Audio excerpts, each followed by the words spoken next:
तो potential energy का function हमारे पास है, तो हमारे जैसे अगर मैथमेटिक्स है तो हमको पता चल जाएगा कि इसका फंक्शन किधर जा रहा है। जैसे अगर मैं एक्स को कॉमन ले लूं तो एक्स स्क्वायर हमेशा प्लस में रहेगा, तो देखो you not x by two A common ले लिया, ये one minus x square by three A square ऐसा हो गया। तो एक तो मुझको ये पता चल गया कि पोटेंशियल एनर्जी जीरो है at x equal to zero, और पोटेंशियल एनर्जी जीरो है plus minus root three a.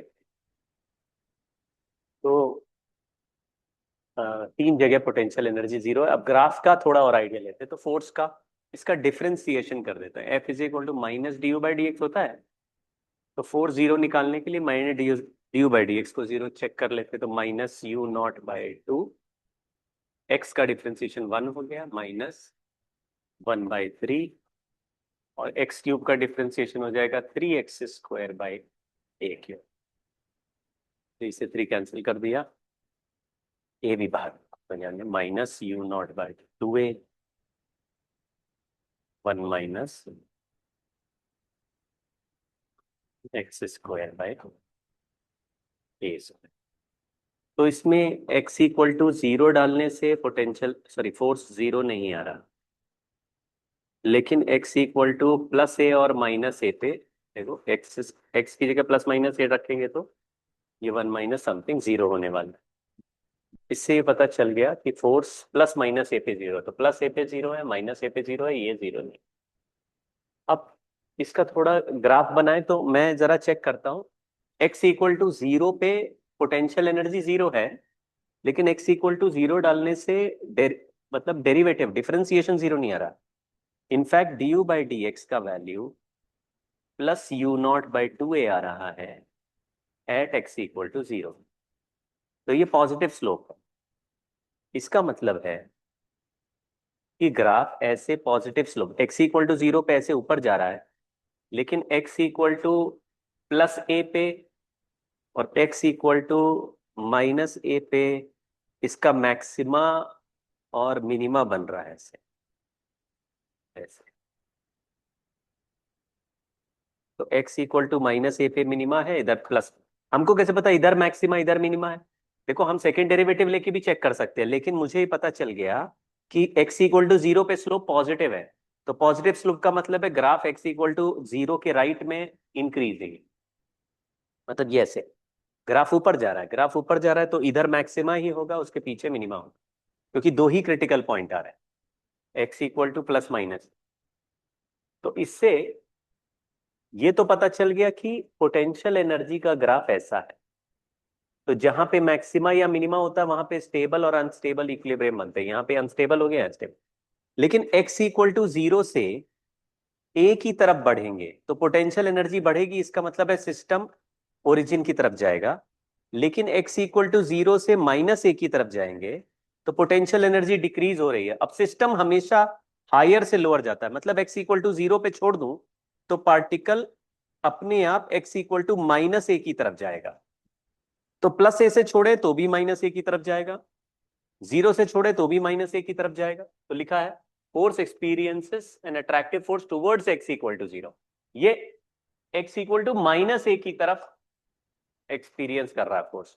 तो ये वाला ऑप्शन गलत हो गया। फिर लिखा particle with total energy u naught by two can oscillate about point x equal to minus. एक तो अगर x equal to minus a पे पोटेंशियल एनर्जी मिनिमम आ रही है, स्टेबल इक्विलिब्रियम आ रहा है, तो ये गड्ढा बन गया, गड्ढे में ऑसिलेशन होता है, मतलब ये जो ऐसे वेल बन जाता है, यू बन जाता है, इसमें ऑसिलेशन होता है।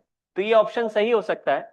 बस यहां पे चेक कर लेते हैं कि x equal to minus a पे पोटेंशियल एनर्जी कितनी है, क्योंकि पोटेंशियल एनर्जी का जो मैक्सिमम वैल्यू है, अगर वो काइनेटिक ये जो टोटल एनर्जी से किससे कम नेगेटिव है तो, या ज्यादा नेगेटिव, हाँ टोटल एनर्जी, तो काइनेटिक एनर्जी कभी भी इधर आगे वाले पॉइंट को मतलब इधर कहीं क्रॉस नहीं कर सकती, यहीं पे इसी दो पॉइंट के बीच में रहे।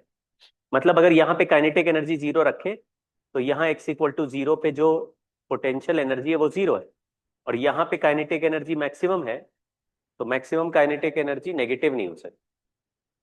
तो इस पे कैलकुलेट कर लेते, तो potential energy at x equal to minus A, यहाँ पे माइनस ए रखते, तो U naught minus A upon 2a 1 minus A square by 3a square.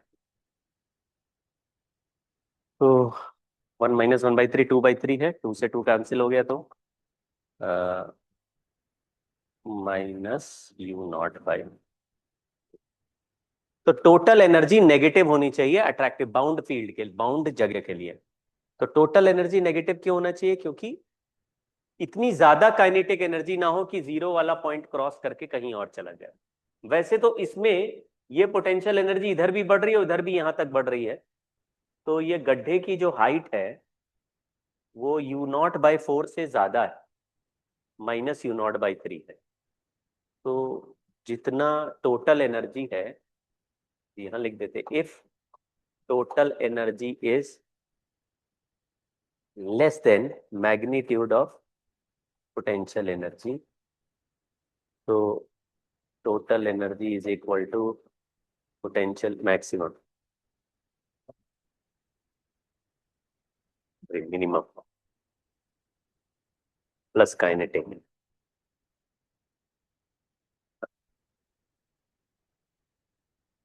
ठीक है, तो क्योंकि ये वाला जो वैल्यू है ज्यादा नेगेटिव है और टोटल एनर्जी कम नेगेटिव है, इसका मतलब है इससे जीरो वाले पॉइंट पे पहुंचने पर भी पार्टिकल के पास काइनेटिक एनर्जी बचेगी नहीं। मतलब लॉजिक यही है कि इस पार्टिकल पे अगर मैंने टोटल एनर्जी रखा हुआ है 100 और पोटेंशियल एनर्जी मान लो -150 है, तो टोटल एनर्जी 100 है और पोटेंशियल एनर्जी -150 है, तो काइनेटिक एनर्जी यहाँ पे 250 हो जाएगी।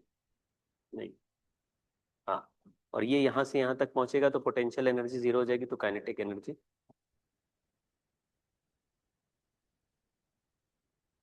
माइनस आ गई। तो kinetic energy maximum, kinetic energy यहाँ पे माइनस प्लस u0/3, तो 2u0/3, तो गड्ढा में टोटल एनर्जी पोटेंशियल एनर्जी के नेगेटिव से कम, तो कम टोटल एनर्जी रखेंगे तो काइनेटिक एनर्जी भी कम रहेगी। ठीक है, तो ये इसी पॉइंट पे ऑसिलेट करता रहेगा, सही है।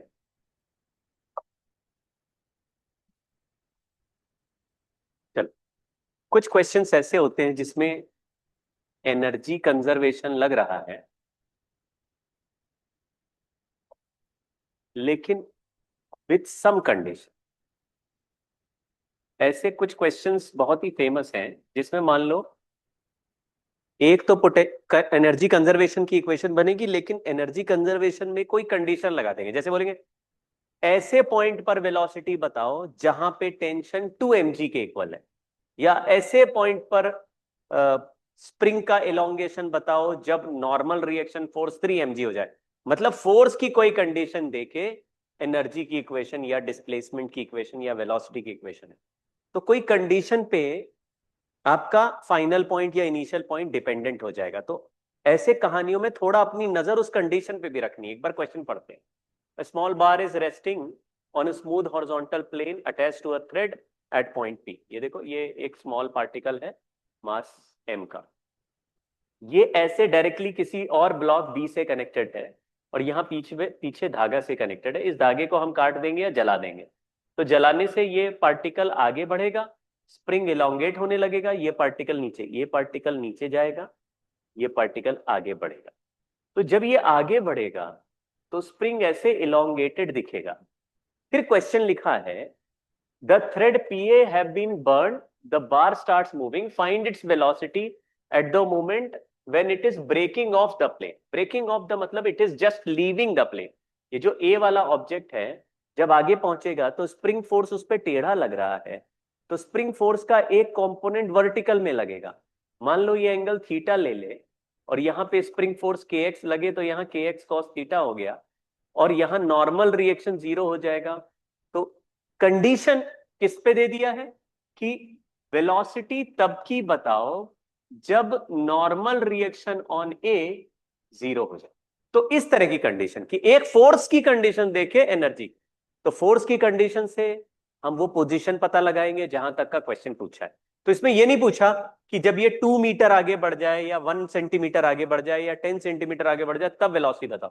तो डिस्प्लेसमेंट दिया नहीं है, ऐसी कंडीशन दे दी जिससे हम पहले डिस्प्लेसमेंट निकालेंगे फिर उसको यूज करेंगे। तो क्वेश्चन थोड़ा ऐसे इजी हो जाता है अगर आपने पहचान लिया कि फोर्स की कंडीशन। तो नॉर्मल रिएक्शन 0 करना मतलब एफबीडी बनाना।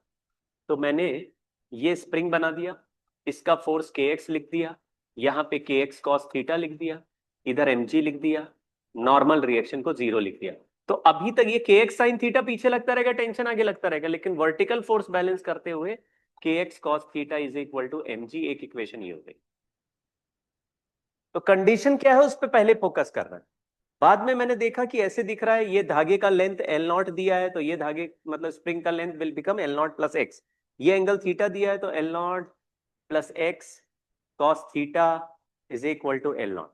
तो एक इक्वेशन एक्स और थीटा में ये है, एक इक्वेशन एक्स और थीटा में ये है। ये दोनों इक्वेशन सॉल्व करोगे तो एक्स भी आ जाएगा और कॉस थीटा भी आ जाएगा और टैन थीटा भी आ जाएगा। टैन थीटा क्यों चाहिए? क्योंकि मुझे ये वाला बेस कितना डिस्प्लेस हो रहा है वो भी निकालना है, इसको एक्स उसको मैंने मान लो डी मान लिया। तो tan theta is equal to d by l naught लिख दिया। तो टैन थीटा का वैल्यू यहां रखेंगे तो डी का वैल्यू आ जाएगा, डी भी आ गया। दो इक्वेशन सॉल्व किया, एक्स और थीटा आ गया, थीटा से टैन थीटा आ गया, टैन थीटा से डी आ गया। अब ये इसका आगे चलना क्यों हमको पता लगाना है, क्योंकि ये जितना आगे चलेगा ये वाला ब्लॉक उतना ही डी डिस्टेंस नीचे गिरेगा।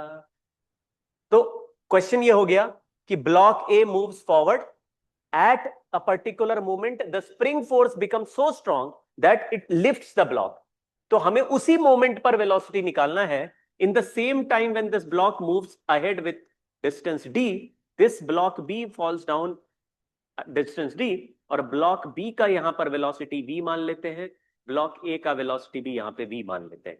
तो मेरे को एक वेलोसिटी तब की पूछी है जब ये डी डिस्टेंस आ गया है, और डी डिस्टेंस डायरेक्टली दिया नहीं, डी डिस्टेंस के करस्पॉन्डिंग फोर्स का कंडीशन बना है।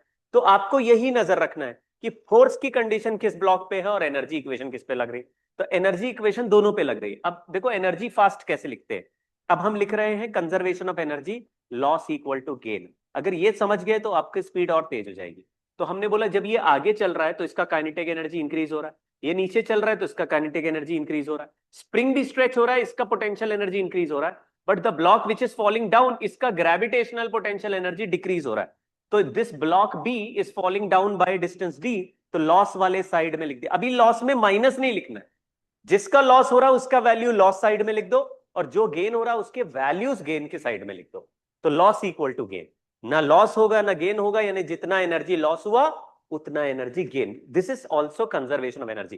तो मैंने K1 plus U1 K2 plus U2 इस तरह से नहीं लिख रहा हूं। If I am writing all the energy which is being lost, तो स्प्रिंग स्ट्रेच हुआ है, स्प्रिंग की एनर्जी इंक्रीज हो गई, ब्लॉक फास्टर मूव कर रहे हैं, ब्लॉक की काइनेटिक एनर्जी इंक्रीज हो गई, but the block which is falling is decreasing its potential energy. तो mgd is equal to half K X square, इसमें x का वैल्यू भी पता है, k का वैल्यू क्वेश्चन में दिया है, plus half M V square plus half M B square. दोनों ब्लॉक्स का मास m है और दोनों v वेलोसिटी चल रहे हैं, एक ही थ्रेड से कनेक्टेड है। तो ये काइनेटिक एनर्जी हो गई, ये भी गेन है, ये स्प्रिंग का एनर्जी ये भी गेन है। इसमें ग्रेविटेशन कोई लॉस नहीं हुआ, गेन भी नहीं हुआ, और ये लॉस हुआ। तो इसमें ये d का वैल्यू यहां पुट करेंगे, x का वैल्यू यहां से पुट करेंगे, और v का वैल्यू कैलकुलेट हो जाएगा। तो आपको इस तरह के क्वेश्चन पे थोड़ा नजर रखनी है। एक एक दो क्वेश्चन और फटाफट देखते हैं। मान लीजिए ऐसा क्वेश्चन है कि एक ब्लॉक है यहाँ पे कनेक्टेड है, ये स्प्रिंग है, इससे एक और ब्लॉक कनेक्ट कर दिया। This block is heavy capital N, this block is lighter small M, और ये स्प्रिंग कांस्टेंट के का। तो स्प्रिंग इनिशियली रिलैक्स्ड है, it is held like this, it released. Question पूछा है स्मॉल एम का minimum value of small M बताओ if it is released from relaxed position of spring. यानी इसको इतना होल्ड कर रखा है कि धागा सीधा है लेकिन स्प्रिंग रिलैक्स्ड है। तो relax length of spring to be able to lift capital M on the other side. तो यहां पे कैपिटल एम जो रखा है इतना गिरे कि कैपिटल एम को उठा दे। अब ये जब नीचे गिरेगा तो ये कहीं जाके इसका वेलोसिटी जहां 0 होगा वहां पे स्प्रिंग का इलोंगेशन मैक्सिमम इलोंगेशन हो जाएगा, क्योंकि जहां से छोड़ा वहां वेलोसिटी 0 है। गिरते गिरते स्प्रिंग स्ट्रेच होने लगेगा, स्प्रिंग स्ट्रेच होगा तो इसको रिटार्ड करने लगेगा, रिटार्ड करेगा तो it will come to rest again at some point. उसके बीच में स्प्रिंग का मैक्सिमम इलोंगेशन हो गया। This maximum elongation will create a tension जिसका वैल्यू मान लो kx है, और वो kx किसको बैलेंस कर लेगा, mg। तो यहां पर भी अगर ये लिफ्ट कर रहा है तो नॉर्मल रिएक्शन 0।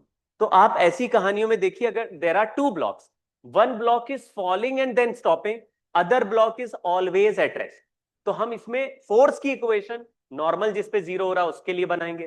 तो अगर मैंने जिस ब्लॉक को लिफ्ट करना है उस पे फोर्स की इक्वेशन बनाई कि x equal to mg, but दो ब्लॉक गिर के नीचे आ रहा है तो उसका स्प्रिंग स्ट्रेच हो रहा है और वो खुद फॉल कर रहा है।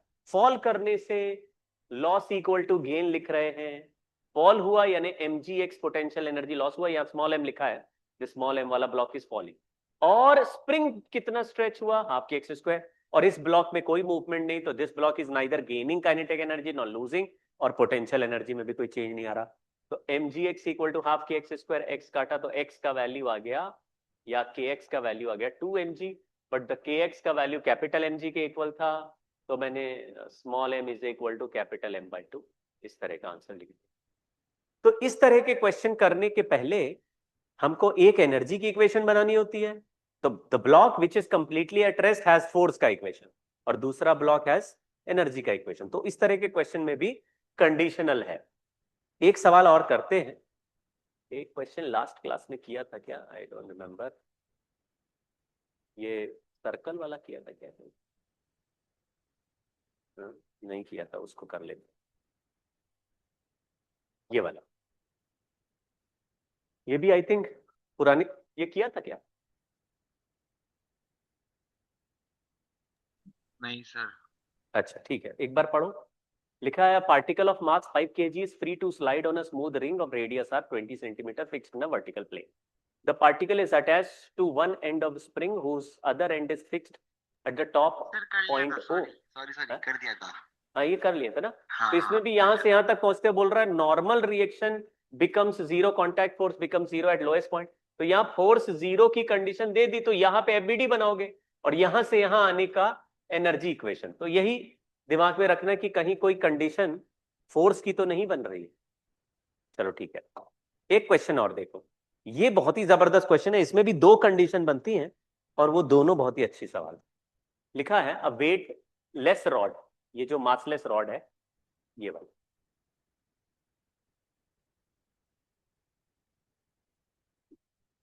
तो एक ऐसा वेटलेस रॉड है विच इज स्टैंडिंग वर्टिकल, और उसके साइड में एक ट्रायंगुलर वेज है, और उस रॉड का ये नीचे वाला पॉइंट एक एक्सिस की तरफ फिक्स्ड है। तो इसको अगर थोड़ा सा डिस्टर्ब कर देंगे तो ये रॉड ऐसे वर्टिकली ऐसे नीचे गिरने लगेगा रोटेट करते हुए, and it will, this mass will push this triangle towards right. तो ऐसे दिखेगा कि शुरुआत में this is standing vertical, but after some time this rod will be rotated by some angle theta and this particle is pushing the triangle towards right. तो triangle धीरे धीरे right की तरफ शिफ्ट हो जाएगा, ट्राइंगल ऐसे राइट की तरफ शिफ्ट हो रहा है। सो आफ्टर सम टाइम ये ऐसे घूमता हुआ चलेगा और ट्राइंगल आगे पुश हो जाएगा। तो क्वेश्चन पूछा है कि for what mass ratio m is to m will the rod form an angle pi/3 with the vertical at the moment rod separates from the wedge। मतलब बोल रहा है जब ये थीटा 60 डिग्री हो जाएगा तब इन दोनों के बीच का नॉर्मल रिएक्शन 0 हो जाएगा, ये अपने रास्ते चला जाएगा, ये क्योंकि ये तो यहां पे फिक्स्ड एक्सिस की तरह घूम रहा है, तो ये तो आगे जा नहीं सकता। This rod is only rotating about this point, it is only rotating, तो ये it can move forward bye a certain distance, और ये पुश करते करते ट्राइंगल को इतना ज्यादा वेलोसिटी प्रोवाइड कर देगा कि triangle with that velocity will keep on moving forward. तो एक ऐसा मोमेंट आएगा जब दोनों का कॉन्टैक्ट जीरो होगा। क्वेश्चन बोल रहा है अगर ये कॉन्टैक्ट जीरो हो रहा है थीटा इक्वल टू 60 डिग्री पे, तो बताओ what is ratio of mass of small M and capital M. तो सवाल ऐसे, ठीक है ना। तो जिस मोमेंट पे कांटेक्ट छूट रहा है उस मोमेंट पे नॉर्मल रिएक्शन जीरो हो रहा है at theta equal to pi by 3, ये याद रखना। अगर नॉर्मल जीरो हो रहा है उसका मतलब उस मोमेंट पे आखिरी बार इस ट्राइंगल पे हॉरिजॉन्टल फोर्स जो लग रहा था नॉर्मल वो जीरो हो गया, तो ट्राइंगल का हॉरिजॉन्टल एक्सेलरेशन इस मोमेंट पे जीरो हो रहा है। तो वही लिख दिया, horizontal acceleration of triangular wedge is zero at this moment.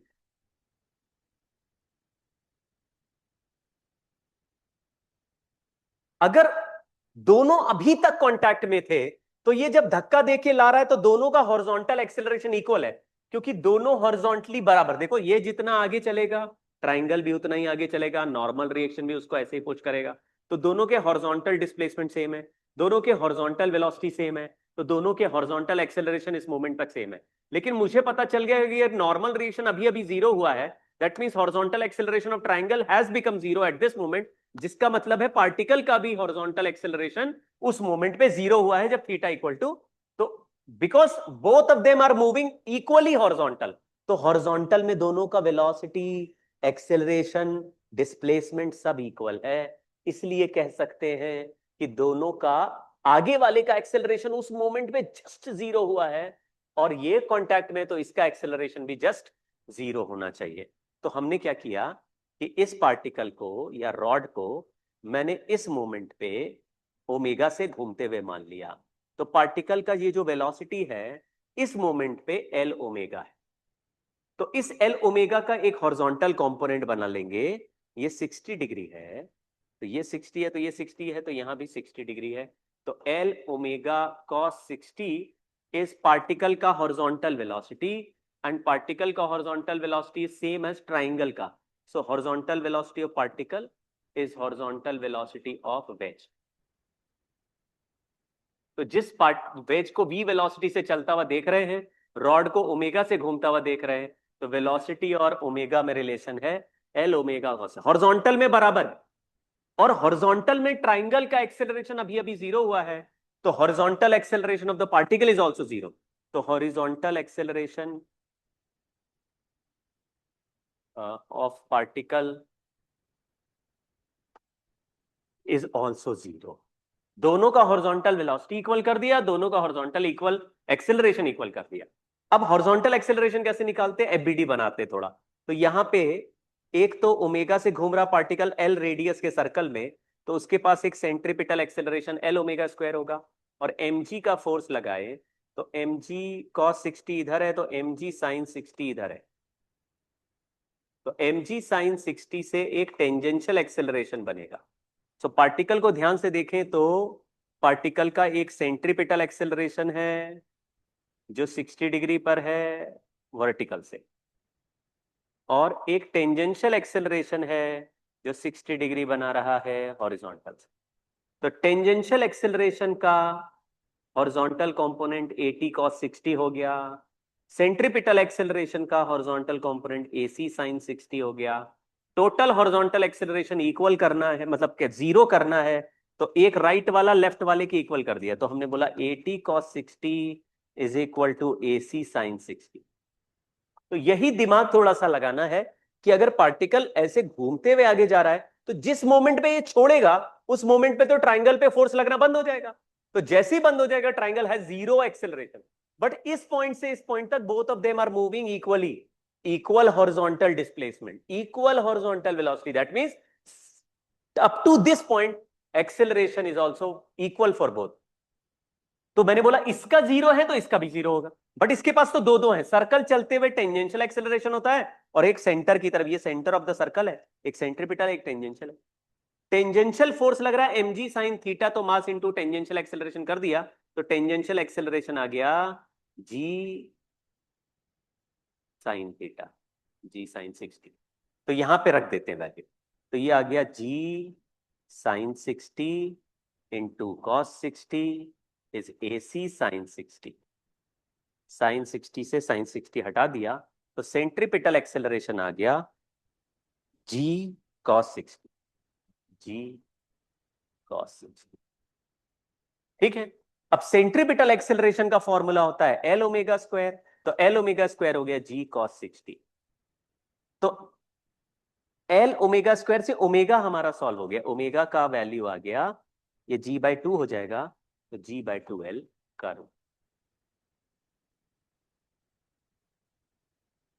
Omega का वैल्यू सॉल्व हो गया, ओमेगा सॉल्व हो गया, तो L ओमेगा cos 60 को हॉरिजॉन्टल वेलोसिटी लिख लेंगे, तो हमारा horizontal velocity of the triangle भी आ गया। तो देखो, अगर एक रॉड इस मोमेंट पे ओमेगा से घूम रहा है और ये L ओमेगा से ऐसे चल रहा है, L ओमेगा से, तो इसका हॉरिजॉन्टल कंपोनेंट ट्राइंगल का हॉरिजॉन्टल वेलोसिटी के इक्वल है, तो वो भी हो गया L ओमेगा cos 60। L की जगह लिखा, L ओमेगा की जगह लिखा रूट G/2L, cos 60 को लिख दिया 1/2, आंसर आया रूट GL/2√2 यानी 8 हो गया। ये वेलोसिटी ऑफ वेज आ गया, ट्राइंगुलर वेज।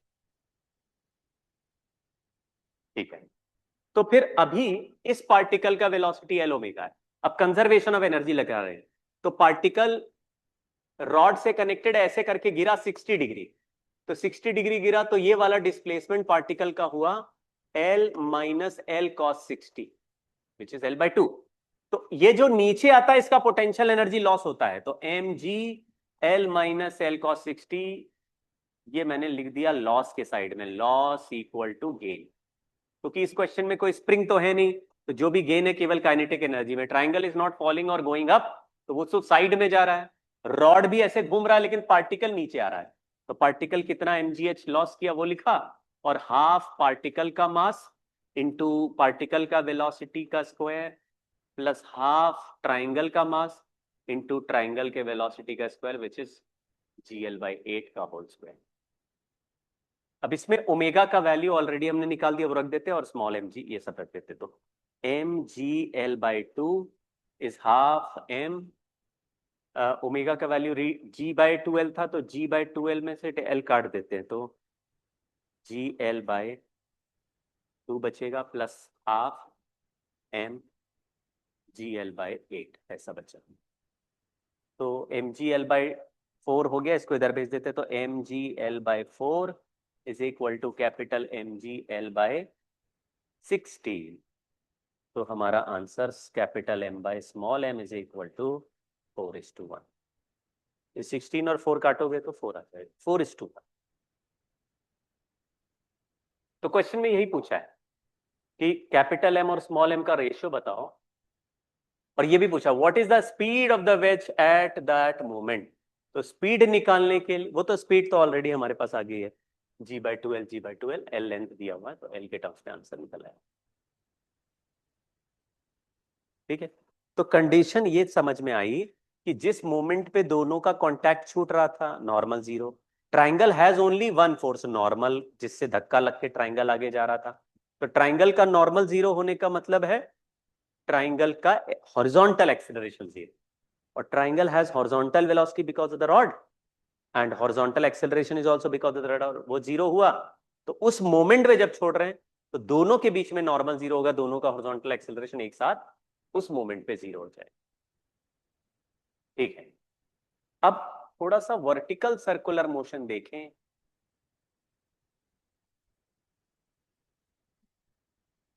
वैसे तो ये क्वेश्चन में ये ऐसे घुमा रहे हैं पार्टिकल, कहाँ पे क्या हो रहा है वो पूछा गया है, तो उसको करने से पहले थोड़ा वर्टिकल सर्कुलर मोशन करते हैं।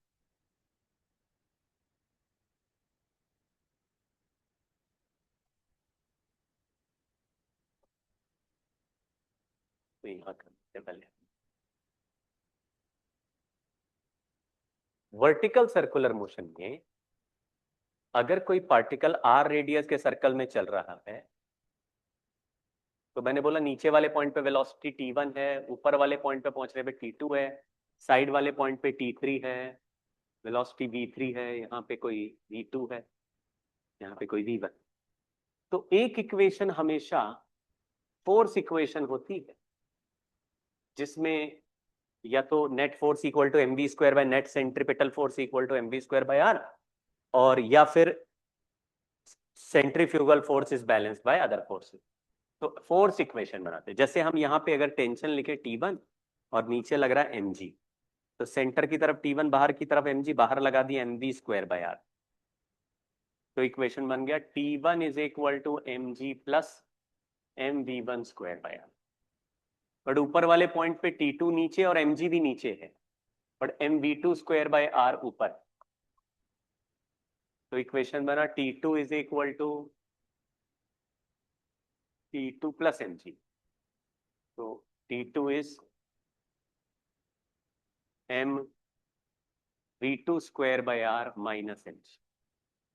अगर मैं T1 माइनस T2 का वैल्यू निकालूं तो ये सब्ट्रैक्ट करने से तो 2mg हो जाएगा, mg माइनस माइनस mg करेंगे तो 2mg हो जाएगा, और ये हो जाएगा m by R v1 square minus v2 square. लेकिन पार्टिकल नीचे वाले पॉइंट से ऊपर वाले पॉइंट जाओगे तो दूसरी कंडीशन हमेशा बिटवीन 2 पॉइंट्स एनर्जी कंजर्वेशन है। अगर ये दो बातें आपने पकड़ ली कि कोई भी सर्कुलर मोशन का सवाल एनर्जी कंजर्वेशन से होगा, तो नीचे वाले पॉइंट पे kinetic energy half mv square, ऊपर वाले पॉइंट पे हाफ mv स्क्वायर, और ऊपर वाले पे पोटेंशियल एनर्जी mg2r लिख दी क्योंकि हाइट 2r ज्यादा है।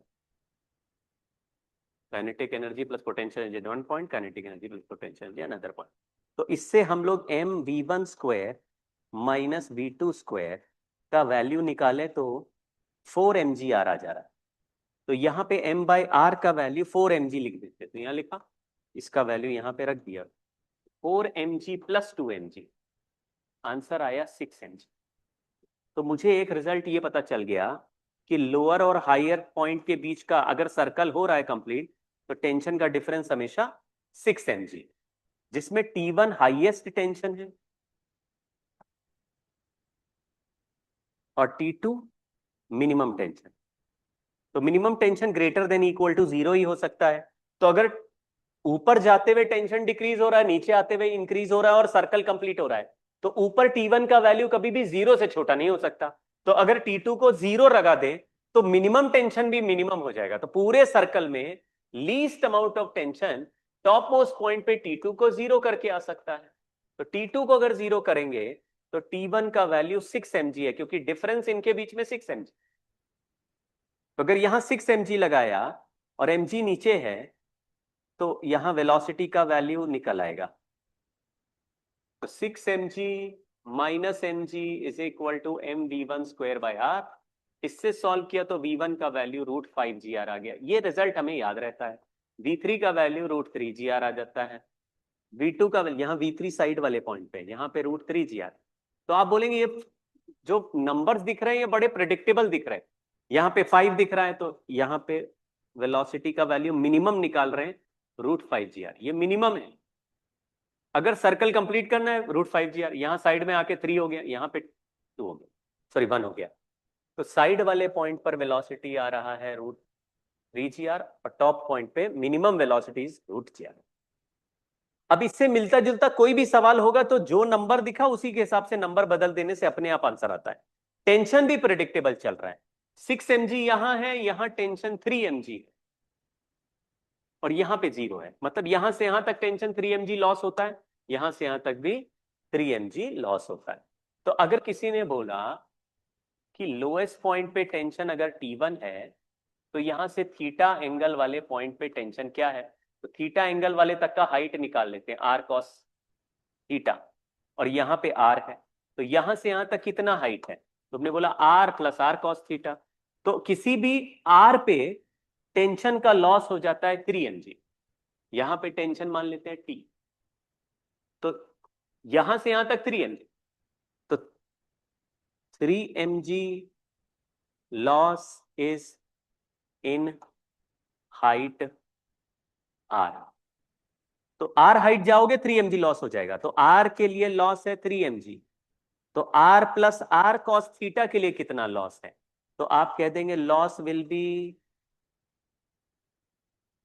T1 minus T is equal to 3mg by r into R1 minus cos। ये लीनियर फंक्शन बना दिया कि r डिस्टेंस चलने से 3mg लॉस होता है, तो यूनिट डिस्टेंस चलने से 3mg/r लॉस होता है, r प्लस और cos थीटा चलने से जो लॉस होता है वो निकला है। लेकिन यहाँ पे T1 है, यहाँ T है, तो लॉस कितना हुआ, T1 माइनस T। तो ये T1 का वैल्यू अगर पता है तो इसमें ये माइनस कर देंगे तो T आ जाएगा। तो T का देखो डायरेक्ट फॉर्मूला हमारे पास आ गया, T1 माइनस 3mg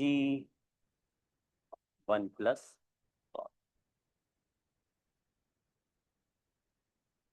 ठीक है, तो किसी भी थीटा वाले पोजीशन पर टेंशन कितना लॉस हो जाएगा वो हमको पता चल जाता है।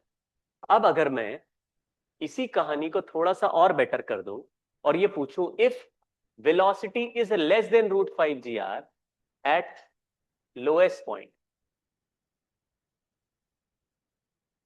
तो टेंशन का वैल्यू लेस देन 6 mg हो जाएगा एट लोएस्ट पॉइंट। अगर लोएस्ट पॉइंट पे टेंशन 6 mg से कम या वेलोसिटी √5 g r से ज्यादा कम है तो particle will not complete the circle, particle will not complete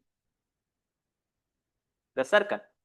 अगर पार्टिकल सर्कल कंप्लीट नहीं कर रहा है तो कहीं बीच के पॉइंट पे यानी किसी थीटा वाले पॉइंट पे पार्टिकल सर्कल छोड़ देगा। सर्कल छोड़ देगा मतलब उसका टेंशन 0 हो जाएगा at some angle theta in upper half.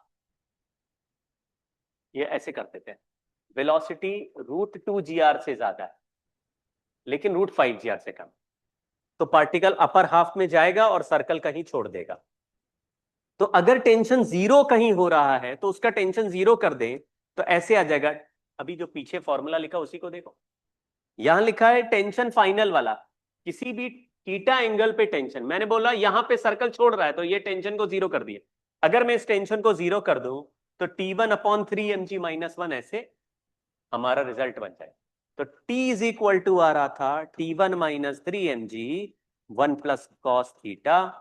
तो अगर मैं इससे कॉस थीटा निकालना चाहूं तो और T को 0 कर दूं, T को 0, तो T1 इधर चला गया, 3mg से डिवाइड हो गया, तो T1/3mg-1 is equal to cos theta.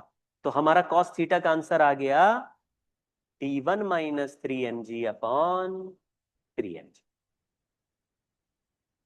इसी को हम अगर कॉस थीटा को वेलोसिटी v1 के टर्म्स में लिखें, v1² माइनस 2gr/3gr। ये वो वाला एंगल थीटा है where tension become 0 and particle leaves the circle. तो ये डायरेक्ट आंसर हमने निकाल दिया। अब इसको हर दिन सॉल्व नहीं करेंगे, ठीक है। तो अगर कोई पार्टिकल ऐसे पॉइंट पर पहुंच गया है जहां पे बीच में टेंशन 0 हो गया तो उस मोमेंट पे mg लग रहा होगा, तो mg cos theta centripetal acceleration provide कर रहा होगा। तो यहां पे जो सेंट्रीफ्यूगल फोर्स लग रहा है mg cos थीटा mv²/r के इक्वल होगा, यानी वेलोसिटी का वैल्यू gr cos थीटा का रूट हो जाएगा। देख लो आप, हमने लिखा mg cos theta is equal to mv²/r, mg cos theta equal to gr cos theta. तो हमें किसी भी थीटा एंगल पर वेलोसिटी पता चल गया जहां टेंशन 0 हुआ है, और उस थीटा का वैल्यू भी लोएस्ट पॉइंट के टेंशन और वेलोसिटी से आ गया। तो अब सवाल की शुरुआत में आपको कोई वेलोसिटी लोएस्ट पॉइंट पे ऐसी दे दी जो √5 g r से कम है, √5 g r से कम है, तो फिर उस वेलोसिटी से सर्कल कंप्लीट नहीं होगा, लेकिन कहां छोड़ेगा वो डायरेक्टली पता है, और वहां के बाद आगे का मोशन प्रोजेक्टाइल मोशन हो जाएगा। तो अब ये क्वेश्चन पिछले वाला पढ़ते हैं, जरा सर्कल ही सॉल्व कर रहे हैं। देखो ऐसे 3 सवाल मैं लेके हूं सर्कल वाले। देखो, Bob of simple pendulum of length L is projected horizontally with velocity √4gl। अब यहां √4gl देखते ही पता चल गया सर्कल कंप्लीट नहीं कर सकता। क्यों? क्योंकि this is leaving the circle because velocity is √4gl से सॉरी √5gl से कम है। ये पॉइंट ओ है जिससे एल रेडियस के सर्कल में पार्टिकल को फेंका।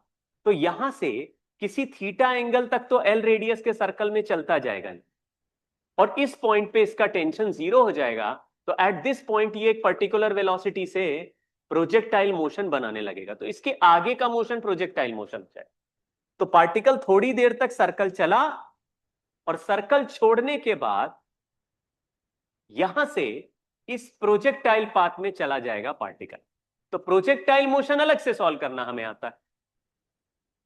तो थोड़ी देर सर्कल और उसके बाद प्रोजेक्टाइल। तो जो सर्कल का फाइनल वेलोसिटी है वही प्रोजेक्टाइल का इनिशियल वेलोसिटी है। तो अगर मुझे ये पता चल जाए कितने थीटा पे सर्कल छोड़ रहा है, तो क्वेश्चन में देखो इनिशियल वेलोसिटी यहां पे दी है √4gl। हमने निकाला कि टेंशन जहां 0 होता है वहां का कॉस थीटा होता है v1² माइनस 2gl/3gl। तो v1 को लिख दिया है 4gl माइनस 2gl/3gl। आंसर आया 2/3। कॉस थीटा 2/3 आ गया तो वही कॉस थीटा वेलोसिटी में रख देंगे तो 2gr/3। ये डायरेक्टली वेलोसिटी निकल आई। इसका मतलब है यहां से यहां तक सर्कल है और जो सर्कल का लास्ट वेलोसिटी है वो प्रोजेक्टाइल का इनिशियल वेलोसिटी है। क्वेश्चन पूछा है कि find the distance of bob from vertical line A B at the moment tangential acceleration become 0। क्योंकि आगे प्रोजेक्टाइल मोशन है तो प्रोजेक्टाइल मोशन में टेंजेंशियल एक्सेलरेशन तभी 0 होगा जब एक्सेलरेशन वेलोसिटी के परपेंडिकुलर हो जाए। क्यों?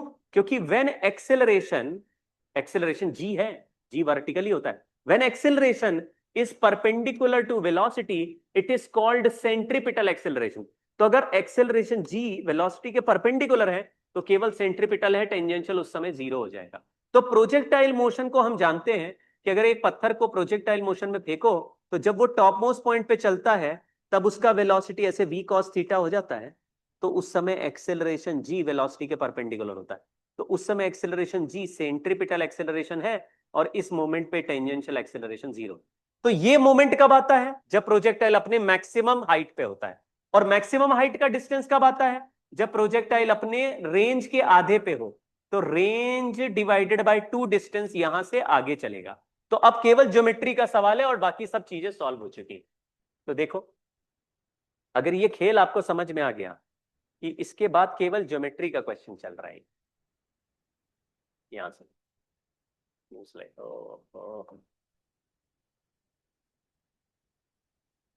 हम्म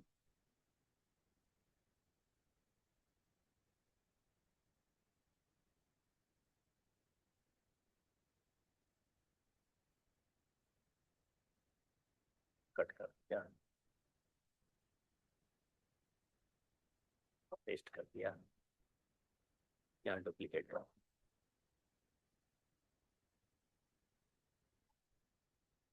ठीक। तो अभी जो हमने सॉल्व किया उसमें हमें ये तो पता चल गया कि अभी पूरी कंडीशन फिर से बताते। देखो यहां से पार्टिकल को इनिशियल वेलोसिटी दे दिया √4gl। हमने नोटिस किया ये √5gl से कम है। तो ये सर्कल बनाते हुए अपर हाफ में तो जाएगा लेकिन सर्कल कंप्लीट होने से पहले इसका टेंशन 0 हो जाएगा। तो ये किसी पॉइंट पर छोड़ देगा सर्कल को। ये एंगल हमने निकाला cos theta is equal to 2/3। अगर cos थीटा 2/3 आ गया तो यहाँ सर्कल का जो फाइनल वेलोसिटी है वो gr cos थीटा से प्रोजेक्टाइल का इनिशियल वेलोसिटी बन जाएगा। लेकिन इस लाइन ए बी, इसी को लाइन ए बी बोल रहे हैं, जो सर्कल की डायमीटर वाली लाइन है वो लाइन ए बी है।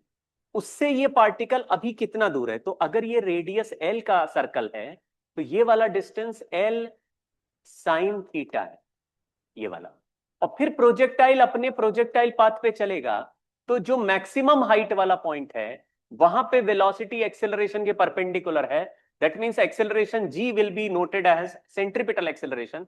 That means particle when it is moving projectile motion में, पार्टिकल जब हाईएस्ट पॉइंट पे होता है तब उसका टेंजेंशियल एक्सेलरेशन 0 हो जाता है। क्वेश्चन पूछा जब टेंजेंशियल एक्सेलरेशन 0 हो रहा है तब ये लाइन ए बी से कितना दूर है? तो यहां से जब सर्कल छोड़ रहा है तो लाइन ए बी से एल साइन थीटा दूर है। और जब ये मैक्सिमम हाइट पे पहुंच रहा है तब ये रेंज बाय 2 पास में आ गया है। रेंज डिवाइडेड बाय 2 इतना डिस्टेंस पास आ गया। तो जब रेंज बाय 2 पास आ गया है तो अभी लाइन ए बी से कितना दूर है?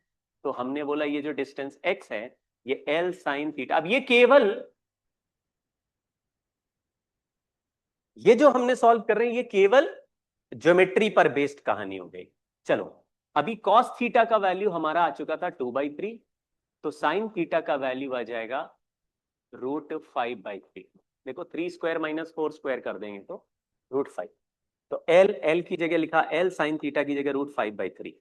माइनस रेंज का फॉर्मूला होता है यू स्क्वायर साइन 2 थीटा, तो 2 U square sine theta into cos theta by G होता है, और नीचे रेंज बाय 2 करना है तो 2 नीचे लिख दिया, और v की जगह हमने लिखा v स्क्वायर का वैल्यू यहां निकाला था 2/3 जी, हाँ मतलब जी आर कॉस थीटा था, तो जी आर की जगह एल लिख दो, तो v स्क्वायर की जगह लिख दिया 2/3 जी एल, मतलब जी एल कॉस थीटा था, कॉस थीटा का वैल्यू 2/3 चल रहा है, कॉस थीटा 2/3 वही चल गया, इनटू ये तो v स्क्वायर की जगह हो गया, साइन थीटा को लिख दिया √5/3 और कॉस थीटा को लिख दिया 2/3, और g से डिवाइड करें तो g से g भी कैंसिल हो गया, तो 3 3 बार आ गया 27 हो गया, और 4√5 हो गया, तो L √5/3 माइनस 4√5/27, इसका एलसीएम ले ले 27 कर दे तो ये 9 हो जाएगा, 9 माइनस 4 करेंगे तो ये 9/27 और 4/27 5/27, तो L 5√5/27, बहुत अच्छा आंसर आ गया, कोई गड़बड़ नहीं। The answer is L 5√5/27 which is the distance from line. तो जिस समय सर्कल छोड़ रहा है एल साइन थीटा वैसे ही दूर है, और मैंने जैसे सवाल ये भी पूछता जब पार्टिकल मैक्सिमम हाइट पे है तो लाइन ए बी से कितना दूर है, लेकिन सवाल में नहीं पूछा पार्टिकल मैक्सिमम हाइट पे है तब कितना दूर है, पार्टिकल का टेंजेंशियल एक्सेलरेशन 0 हो गया, तो टेंजेंशियल 0 होने का मतलब है कि वेलोसिटी एक्सेलरेशन जी के परपेंडिकुलर है, इसलिए पूरा G is called centripetal at this point, there is no component of G parallel to velocity. Tangential acceleration 0 होने का मतलब है एक्सेलरेशन का कोई भी कंपोनेंट वेलोसिटी के पैरेलल नहीं है। तो इस तरह का एक क्वेश्चन हमने सर्कुलर मोशन का किया, एक सवाल और करते हैं सर्कुलर मोशन का, ऐसे वाला देखो पढ़ लेते हैं। A heavy particle is attached to one end of light string of length L whose other end is fixed at O. The particle is projected horizontally with velocity v0 from its lowest position A. When the angular displacement of string is more than 90 degree, the particle leaves the circular path at B and the string becomes taut again at C such that B, O, C are collinear. मतलब particle यहां B से चला और यहां projectile motion बनाते हुए कहां गिरा, सी पे, यानी पार्टिकल का ऐसी थीटा वाले पोजीशन पे इसने सर्कल छोड़ा कि आगे का यहां बी से सी का पाथ ही उसका रेंज हो गया, जहां पे जाके ये गिरा है सर्कल में, अगर कहीं और गिरा होता तो वहीं पे धागा टाइट हो जाता, क्योंकि सर्कल में जितना जैसे ही सर्कल के पोजीशन को क्रॉस करने की कोशिश करेगा धागे का डिस्टेंस विल बिकम एल, तो सेंटर से एल डिस्टेंस आर रेडियस वापस बनने पे धागा टाइट हो जाएगा, इसका मतलब है बी से चला हुआ पार्टिकल प्रोजेक्टाइल मोशन में सी पे गिरा है। तो हमने मान लिया, अज्यूम कर लिया कि पार्टिकल लीव द सर्कल है, ऐसे it leaves the circle at theta, पहले तो ये मान लिया एट थीटा, यहां पे थीटा पे, और थीटा पे छोड़ा तो वर्टिकल से थीटा लिया है तो हॉरिजॉन्टल से एंगल हो गया 90 माइनस थीटा, ये एक इंक्लाइन प्लेन जैसा हो गया जिसमें पार्टिकल का इनिशियल वेलोसिटी इंक्लाइन के परपेंडिकुलर है, v is equal to √GR cos theta, और इंक्लाइन प्लेन पे ऐसे परपेंडिकुलर फेंका हुआ पार्टिकल का रेंज r + r 2r है, तो range on inclined plane is 2r। तो यहां से हमारा क्वेश्चन सॉल्व हो जाएगा, BOC एक स्ट्रेट लाइन है, मतलब यहां से पार्टिकल 2r डिस्टेंस पे वापस सर्कल में गिरा है, सीधी लाइन हो गई।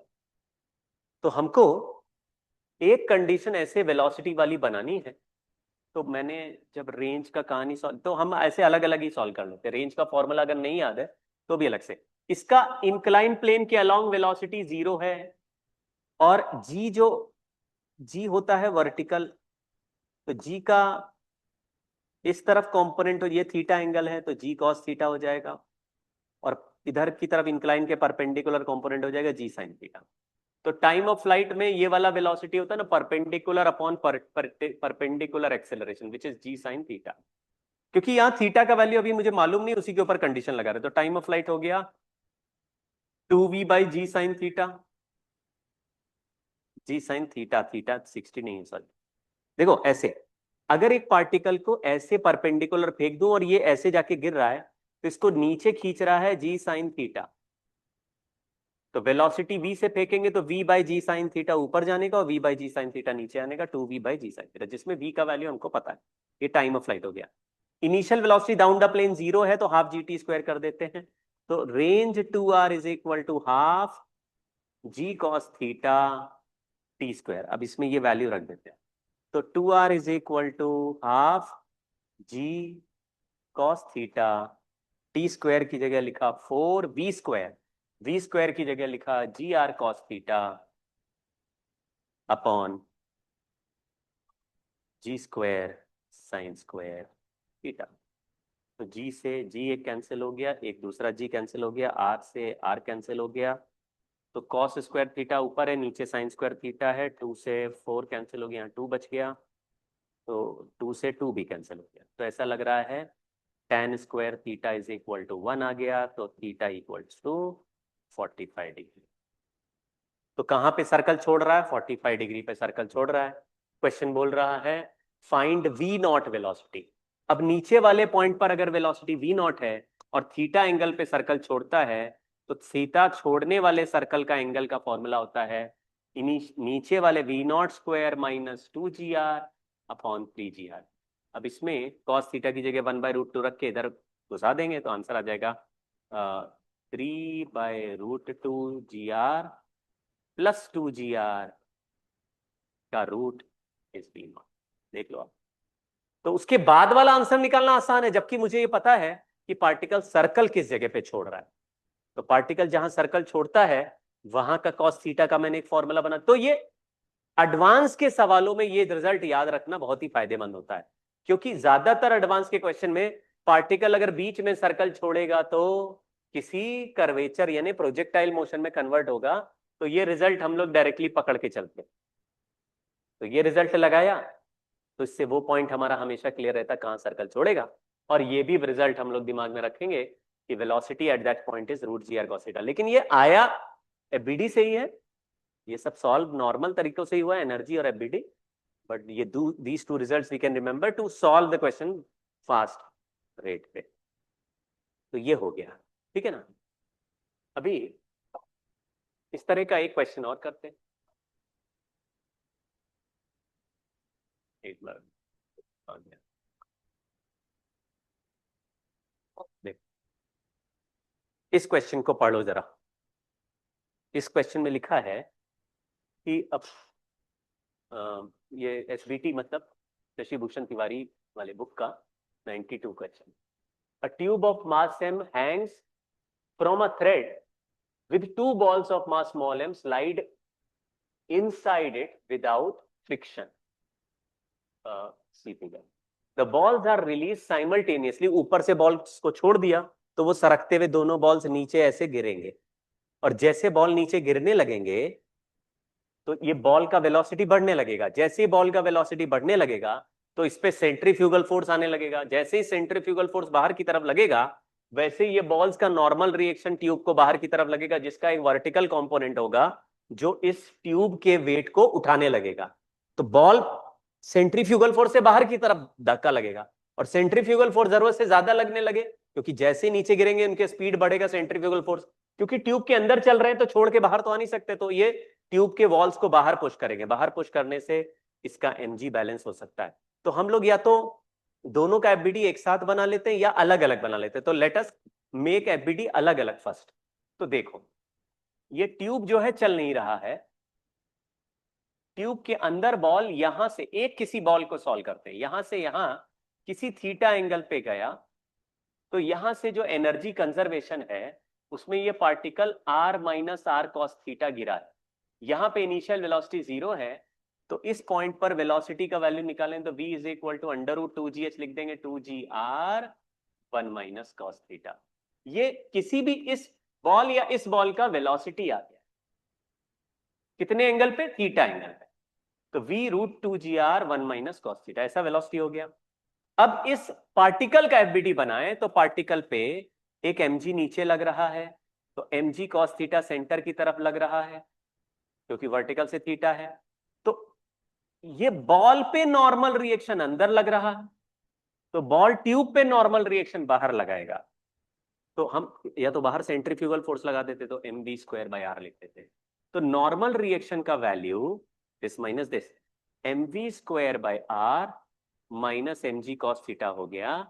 v² की जगह लिख देते हैं तो mg 2mg1 minus cos theta minus mg cos theta, इसको मिला लेते हैं तो mg bracket 2 minus 3 cos theta.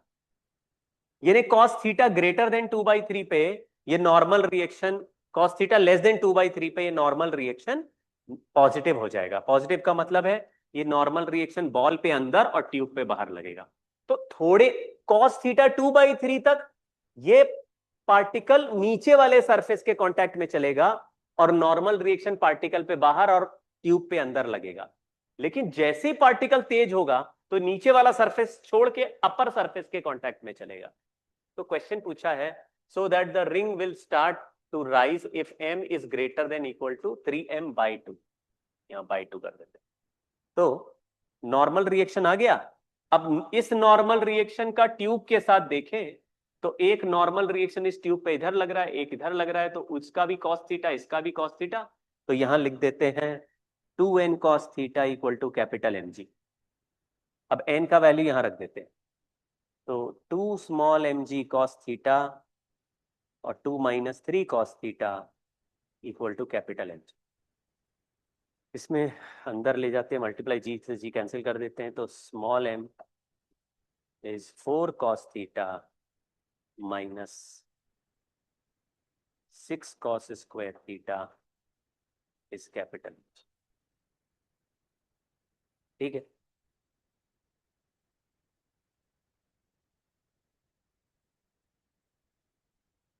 हम्म।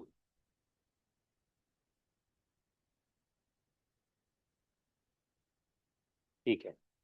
तो अब मुझे ऐसा देखो, क्योंकि लिखा है small m greater than equal to 3m/2, यानी थीटा का वैल्यू ऐसा चूज करना है जिसमें कुछ ये मैक्सिमा मिनिमा जैसी कंडीशन बन जाए।